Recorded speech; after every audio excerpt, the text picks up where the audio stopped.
गीत की शादी रॉकी से होती है। रॉकी और लकी दोनों भाई जिनका आपस में बड़ा प्यार होता है। अरे वाह भाभी, क्या खाना बना है। अब तो घर में ही होटल वाला स्वाद रोज मिला करेगा। अरे लकी, तुम अभी जानते नहीं हो मुझे। तुम बस डिश का नाम बोलो, मैं तुम्हें इसी किचन में बना कर खिलाऊंगी। चढ़ा रहा है तुम्हें ये, और तुम भी ना। गीत रॉकी के छोटे भाई को दोस्त की तरह मानती। वो रॉकी के साथ उसकी भी जरूरतों का ध्यान रखती। लकी, ये रहे तुम्हारे कपड़े, धोकर प्रेस करवा दिया है, अलमारी में सजा लो। अरे रख दो ना भाभी अलमारी में भी। हाँ हाँ, सब भाभी करेगी तो तू क्या करेगा? रहने दीजिए ना माँ जी, शादी हो जाएगी तो खुद ही सुधर जाएगा। अरे रहने दो यार, तुम दोनों मेरे कपड़े यहीं पे रख दो। एक कपड़े अलमारी में रखने को क्या बोल दिया, शुरू हो गई। एक दिन, रॉकी सुनिए ना, कल जल्दी आ जाना, मुझे मायके जाना है, या सुबह छोड़ दीजिए और शाम को लेकर आ जाना। अरे नहीं नहीं, कल तो बिल्कुल पॉसिबल नहीं है, कल मीटिंग है। तुम लकी के साथ चली जाओ ना, और उसे कह देना कि शाम को लेकर भी आ जाएगा। लकी भाभी को लेकर मायके जाता है, शाम को लेकर भी आता है। आते वक्त, लकी, तुम्हारे लिए मैंने एक लड़की देखी है, बहुत सुंदर है। अच्छा, क्या बात है भाभी, मुझे भी दिखा दो, और उससे भी पूछ लो कि मुझसे शादी करेगी ना। इतनी सुंदर होगी तो मुझसे क्यों शादी करेगी भाभी? अरे वाह, क्या बुराई है तुम में, इतने अच्छे हो दिखने में। हाँ, बस अपनी भैया से थोड़ा कम हो। हाँ भाभी, आपको तो भैया से अच्छा कोई लगता ही नहीं है।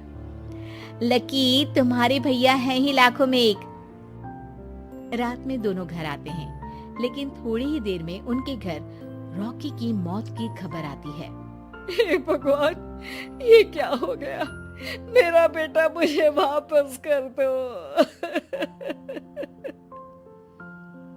सब मिलकर माँ और गीत को संभालते हैं। एक दिन, गीत बेटा, अब तो रॉकी रहा नहीं, तू देख ले अगर मायके जाना हो तो। गीत कुछ नहीं बोलती और कमरे में चली जाती है। एक दिन बुआ सास उन लोगों के घर आती है। अरे भाभी, किसकी नजर लग गई आप लोगों के घर में? मुझे तो लगता है कि इस लड़की के ही पैर ठीक नहीं है, तभी तो आते ही हमारे घर का चिराग खा गई। बुआ सास की बात सुनकर गीत को रोना आ जाता है। वो अपने कमरे में जाकर जोर जोर से रोने लगती है। लकी को ये सब देखकर अच्छा नहीं लगता। बुआ क्या बोल रही हैं? किसी का जीना मरना ऊपर वाले के हाथ होता है, ना कि किसी के पैर पर। अरे देख लो भाभी, छोटा भी हाथ से निकल रहा है। ऐसा ना हो कि ये लड़की सबको आपके खिलाफ कर दे। तभी वहाँ गीत चाय लेकर आती है। लीजिए बुआ जी, चाय पी लीजिए। बुआ तो घर से चली जाती है, लेकिन सास के मन में गीत को लेकर नेगेटिव विचार भर जाते हैं। अब देख गीता, बहुत हुआ, यहाँ रहकर भी कुछ नहीं होगा। अच्छा होगा कि अपने मम्मी पापा को बोल के तुझे यहाँ से लेकर जाए। और गीत अपने मायके चली जाती है, जहाँ आस पड़ोस के लोग कहते हैं, अरे रे, बेचारी की शादी के 2 साल ही हुए थे, लेकिन पति नहीं रहा। सास ने भी घर से निकाल दिया। देखो भाई भाभी कब तक साथ रखते हैं। और शादी करा देनी चाहिए इसकी, तो उम्र ही क्या है इसकी। हाँ, लेकिन करेगा कौन? एक तो शादीशुदा, ऊपर से कलंक पति की मौत का। तभी वहाँ लकी आ जाता है और वो पड़ोसियों की बात सुन लेता है। लकी, तुम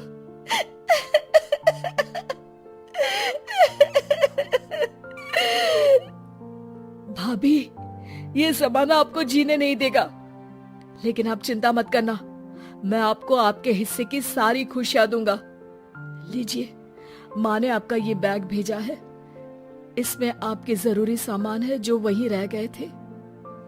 लकी देखता है कि गीत को ससुराल से लेकर मायके तक हर जगह सिर्फ ताने ही सुनने पड़ते हैं। वो सीधे अपनी माँ के पास जाता है। माँ, एक बात सुनो, ये कहाँ का न्याय है? एक लड़की जो छोटी सी उम्र में अपना पति खो चुकी है, वो अब दुनिया के ताने भी झेल रही है। यार, ये तो गलत है ना माँ। हमें भाभी का सपोर्ट करना चाहिए। क्या भैया होते तो भाभी को ऐसा देखकर दुखी नहीं होते? अरे देख लकी, ये समाज ऐसा ही है, और भैया होते तो गीत की ये हालत होती ही नहीं। बिना पति के औरत को तो ये सब झेलना ही पड़ता है। लेकिन कोई तो जरिया होगा ना माँ, भाभी भी हमारे परिवार का हिस्सा है, हम कुछ तो कर सकते हैं ना उनके लिए। हिस्सा है नहीं, हिस्सा थी, और अब तू ज्यादा ना भाभी भाभी करना बंद कर दे, समझा? कुछ दिन ऐसे ही बीतते हैं और एक दिन लकी देखता है कि गीत उसके ही कॉलेज में पढ़ने आई है। अरे भाभी, आप यहाँ कॉलेज में कैसे? लकी, मैंने पढ़ने का निर्णय लिया है। शादी के कारण मेरी पढ़ाई को बीच में ही रोक दिया गया था, पर अब जब कुछ नहीं बचा तो मैंने सोचा पढ़ाई में ही मन लगाऊं। अरे आपने बिल्कुल सही सोचा भाभी। किसी भी तरह की कोई भी जरूरत हो तो प्लीज बिना किसी हिचक के बताना, मैं हूँ आपकी मदद के लिए। लेकिन कहते हैं ना, गीत की जिंदगी में सब कुछ बहुत दिनों के लिए ठीक नहीं रहा, और एक दिन क्लास में, अरे ये विधवा है, इसकी तो शादी हो चुकी है। क्या बात कर रहे हो? हमारे साथ तो बैठकर ऐसे पढ़ाई करती है जैसे बच्ची हो। अरे बच्ची नहीं, बहुत शातिर है ये, किसी को नहीं बताया कि ये शादीशुदा है, वरना हम इसे आंटी आंटी कहकर पुकारते ना। अरे अब तो पता चल गया ना, आंटी जी, आंटी आंटी। फिर क्या, सभी गीत को आंटी बोलकर चिढ़ाने लगते हैं। गीत को रोना आ जाता है और वो क्लास के बाहर जाकर रोने लगती है। सामने से लकी आ जाता है। अरे क्या हुआ भाभी, आप रो क्यों रही हैं? तभी पीछे से एक लड़की आ जाती है। हे हैंडसम, इस औरत से ना दूर रहना, इसके प्यार में मत पड़ जाना, क्योंकि ये शादीशुदा है। हमारे साथ झूठ बोलकर हम जैसे ही रह रही थी। हाँ तो क्या गलत है? सही उम्र में तुम्हारे माता पिता तुम्हारी पढ़ाई छुड़वा देते तो आज तुम भी शादीशुदा ही होती ना, और इनका पति नहीं रहा, उसमें इनका क्या कसूर? अरे कोई अपने जीवन को नई शुरुआत दे रहा है तो तुम लोगों को क्यों मिर्ची लग रही है? अरे तुझे बड़ी दया आ रही है, कर लेना तू शादी।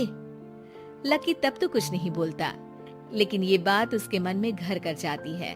और फिर एक दिन, माँ, मैं गीत से शादी करना चाहता हूँ। अरे क्या बक रहा है बेटा, तेरा भाई तो खा गई वो, अब मैं अपना दूसरा लड़का नहीं खो सकती। नहीं माँ, मैं गीत को यूं परेशान नहीं देख सकता। उसका कॉलेज में भी लोगों ने जीना मुहाल कर रखा है। मैं उनसे शादी कर उन्हें फिर से इस घर की बहू बनाऊंगा। तुम मानती हो तो ठीक है, नहीं तो मैं घर छोड़कर चला जाऊंगा। अरे मुझे मंजूर है बेटा। लकी माँ के साथ गीत के घर जाता है और उसका हाथ मांगता है। घर वाले मान जाते हैं। थोड़े से इनकार के बाद गीत भी लकी से शादी करने को मान जाती है।